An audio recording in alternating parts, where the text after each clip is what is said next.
डाल दी, बोले यहीं सोइए, गर्भ के किसी काम धाम के तुम नहीं हो। भरत जी मस्त होकर भजन करते हैं, खूब खाते पीते हैं, स्थूल शरीर हो गया। डाकुओं को एक दिन नरबली की आवश्यकता पड़ी, भरत जी को पकड़ कर ले गए।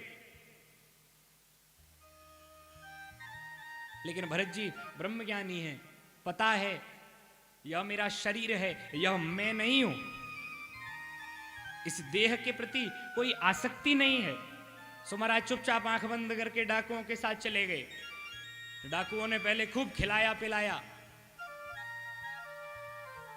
भरत जी खूब खा पी लिए। डाकुओं के सरदार ने कहा महाराज देवी मैया के चरणों में करो प्रणाम। और जो भरत जी ने गर्दन झुकाई, तलवार निकाल ली सरदार ने। अरे भैया क्या कर रहे हो? बोले महाराज ये जो खिलाया पिलाया सब फ्री का थोड़े था, आपकी बलि देनी है, इसलिए यह सेवा हुई है। कोई फर्क नहीं पड़ा भरत जी को, शायद इस जीवन का इतना ही प्रारब्ध था। तुरंत तैयार हो गए, ठीक है जैसी भगवान की इच्छा। लेकिन ब्रह्मज्ञानी की बलि देवी कैसे स्वीकार कर सकती है? सो सहसोच्चाट सैव देवी भद्रकाली, तुरंत भद्रकाली मैया प्रकट हो गई और गर्दन सब डाकुओं की काट डाली। बोल भद्रकाली मैया की जय। अब देखो भरत जी की हालत देखिए, पहले डाकू मारने के लिए लाए तो कोई शोक नहीं है, कोई दुख नहीं है, डर नहीं रहे हैं। और मैया ने प्राण रक्षा की तो माता रानी को लौट करके थैंक यू भी नहीं कहा। क्यों? बोले पता है यह देह है, मारना तो भगवान की इच्छा से था, बचाया तो भगवान ने बचाया। मरने का कोई शोक नहीं और बचने का कोई हर्ष नहीं। यह ब्रह्मज्ञानी की स्थिति। ठीक है शायद इस जीवन में अभी और कुछ शेष है, ऐसा जान करके आगे गए। आगे क्या हुआ? बोले रहुगण नाम का राजा है, सिंधु सौवीर देश का राजा रहुगण, बड़ा सत्संगी राजा है, खूब भगवान का भजन करता है। लेकिन एक इसके अंदर अवगुण है, क्या? बोले इसको राजमद का थोड़ा सा अभिमान है। मानता है कि मैं राजा हूं, इसलिए सत्संग तो जाता है लेकिन पालकी में बैठ करके राजापन का अभिमान लेकर जा रहा है। मार्ग में पालकी उठाने वाले कहार में से एक बीमार पड़ा, तो कहारों ने देखा कोई दिख जाए, सो मोटे ताजे भरत जी दिख गए। भरत जी को पकड़ करके लगाया। भरत जी तो अपनी मस्त चाल में चलते जा रहे हैं, संतों की मस्ती। पहले तो देखते हैं कहीं मेरे द्वारा किसी जीव की हत्या न हो जाए, कोई चीटा चीटी मेरे पैर के नीचे दबकर ना मर जाए। शास्त्रों ने भी कहा दृष्टिपूतम न्यसेत पादम, दृष्टि से पवित्र स्थान देखकर ही कदम आगे बढ़ाएं। लेकिन देखो आज के समय में ऐसे चलना तो संभव नहीं। आप विचार करो, आपको कथा में आना हो घर से और आप ये देखकर चलो कि कोई चीटा चीटी ना मरे, तो जब तक आप कथा स्थल तक पहुंचोगे कथा समाप्त हो जाएगी, 5:30 बज जाएं। तो इसलिए यह संभव नहीं, यह तो महापुरुषों की बात है। लेकिन अर्थ क्या है? बोले जब भी जीवन में आगे की ओर हम अभिमुख हों, जीवन में हम आगे बढ़ें, तो एक चीज जरूर देखें। बोले हम किस मार्ग पर जा रहे हैं। मार्ग कौन कौन से हैं? 2 मार्ग हैं। बोले असतो मां सद्गमय, तमसो मां ज्योतिर्गमय, मृत्योर्मा अमृतम गमय।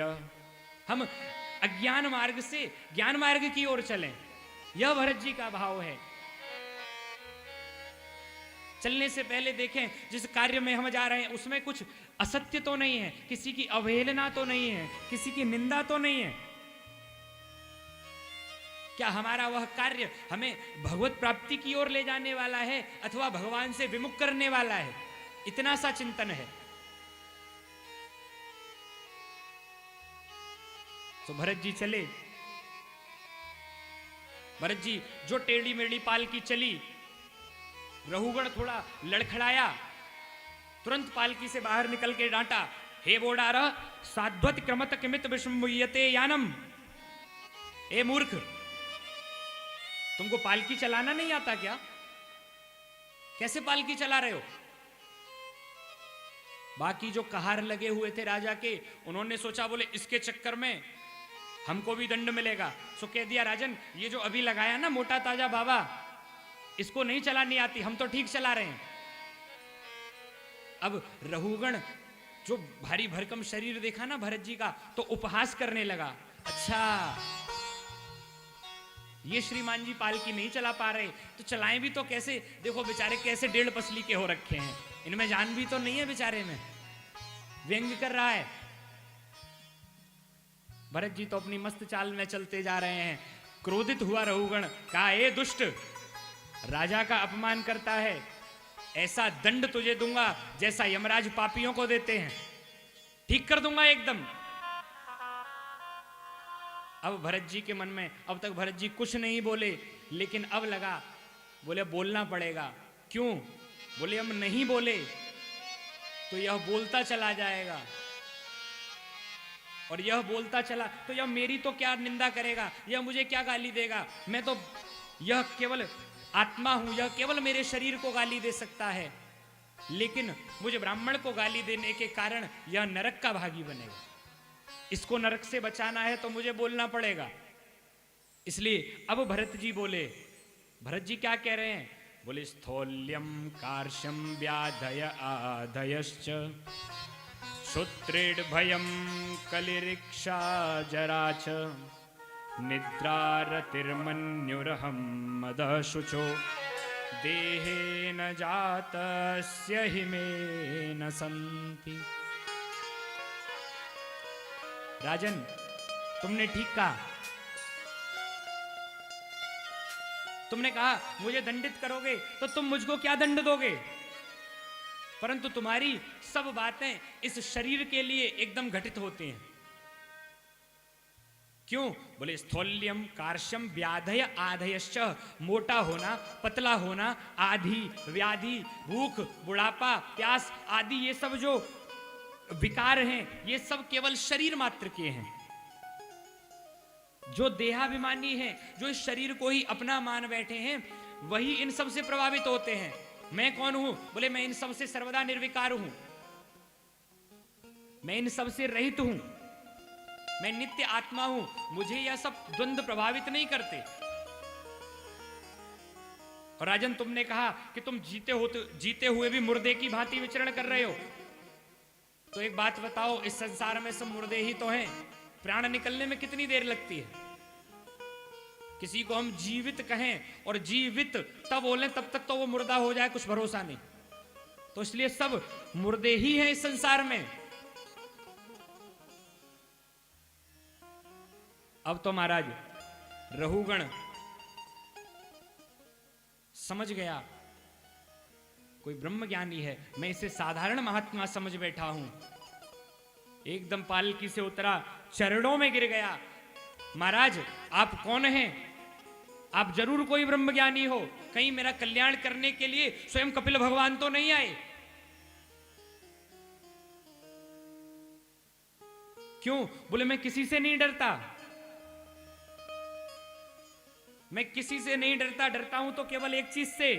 क्या? बोले ना हम विशंके सुरराज वज्रा न त्रक्षशूलान्नयमस्य दंडात् नाग्न्यर्क सोमा निलवेत पास्त्रा शंके वृषम ब्रह्म कुलावमाना।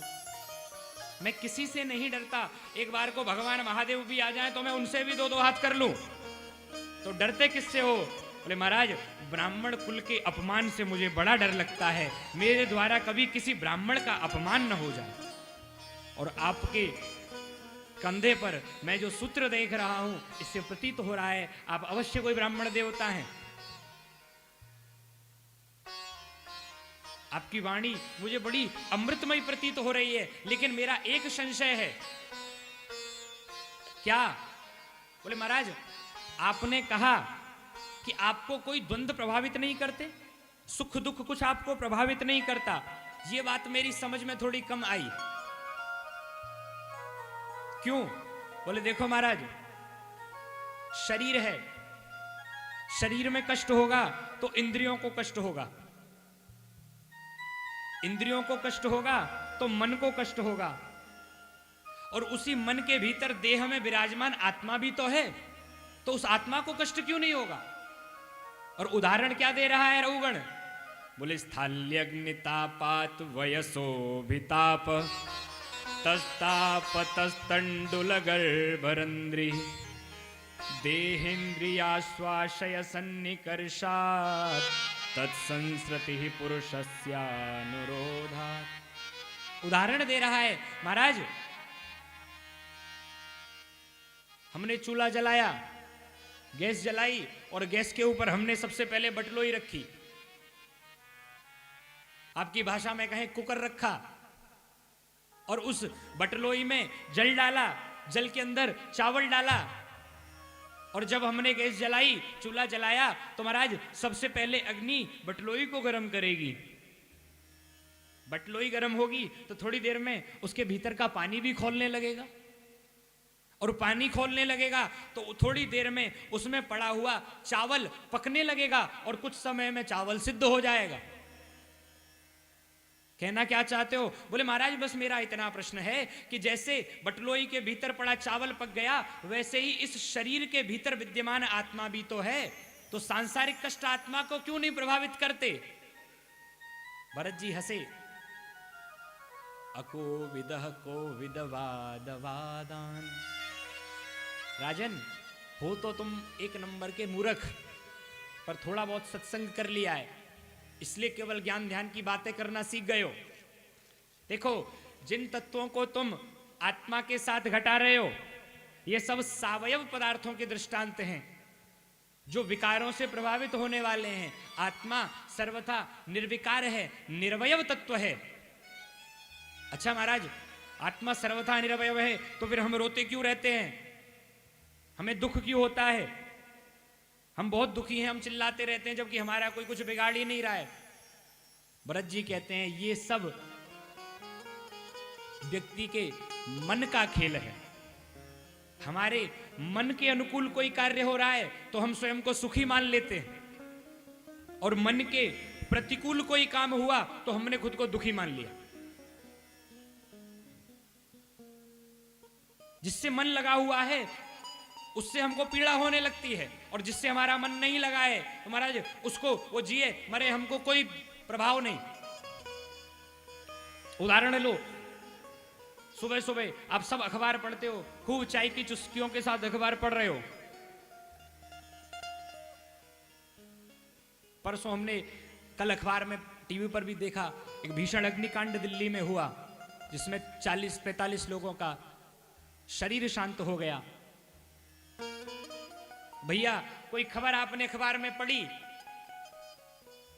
फलानी जगह ट्रेन एक्सीडेंट हुआ और महाराज 200 लोग उसमें मारे गए।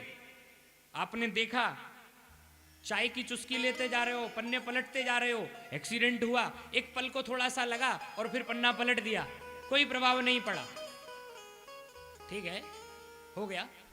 लेकिन तभी देवी जी ने आकर के बताया, अरे भैया आपने ट्रेन का नंबर देखा? ये वही ट्रेन है जिसमें कल अपना बेटा बाहर जाने वाला था, हॉस्टल जाने वाला था, कल रात को ही तो रिजर्वेशन करा कर बैठा है। अब महाराज दिल में खटपट होनी शुरू हुई, अरे फोन लगाओ, सुरक्षित पहुंचा कि नहीं, कहां है, किस प्रकार है, और फोन ना लगे तो तमाम टेंशन। तो वही परिस्थिति है, 2 मिनट पहले पढ़ रहे थे तो खूब मजे से चाय की चुस्की ले रहे, क्यों? बोले उसमें किसी व्यक्ति से अपना कोई संबंध नहीं है, किसी से मन नहीं जुड़ा हुआ है। और जब पता चला कि जिससे अपना मन लगा है ऐसा अपना पुत्र उसमें सवार है, तो अब मन में उद्वेग जगने लगा। तो भरत जी कह रहे हैं यह सब मन का खेल है, मनोनुकूल कार्य हो तो सुख और मन के प्रतिकूल कार्य हो तो दुखी। रघुगण को बड़ा सुंदर उपदेश दिया, कहा राजन यह सब पृथ्वी का विकार है, सब मिट्टी के विकार हैं। एक मिट्टी का पुतला बना जिसका नाम रघुगण है, एक मिट्टी का पुतला बना जिसका नाम भरत है। उस मिट्टी के पुतले तुम्हारी पालकी ढो रहे हैं, वस्तुतः सब मिट्टी है। जैसे कुम्हार कुंभकार उसी मिट्टी से एक पात्र बनाया, उसका नाम कुल्लड़ रख दिया, उसी मिट्टी से एक पात्र बनाया, उसका नाम सुराही रख दिया। उसी मिट्टी से कुछ बनाया, उसका नाम सकोरा रख दिया। है सब मिट्टी ही। ऐसे ही राजन, नाम कुछ भी रख लो संसार में आने के बाद, वस्तुतः सब बने भी मिट्टी के हैं और अंत में होना भी मिट्टी ही है। आंखें खुल गई रघुगण की। कौन है आप? बोले अहम पुरा भरतो नाम राजा। राजन, तुम तो एक छोटे से सिंधु सौवीर देश के राजा हो। मैं कौन हूं जानते हो? मैं एक क्षत्र सम्राट भरत हूं, ऋषभ नंदन भरत, जिसके नाम पर इस भूमि का नाम भारत पड़ा। लेकिन मैं भी अंत में एक मृग में मन फंसा और पतन को प्राप्त हुआ। रघुगण के तो नेत्र खुल गए। बड़ा सुंदर भवाटवी का वर्णन किया।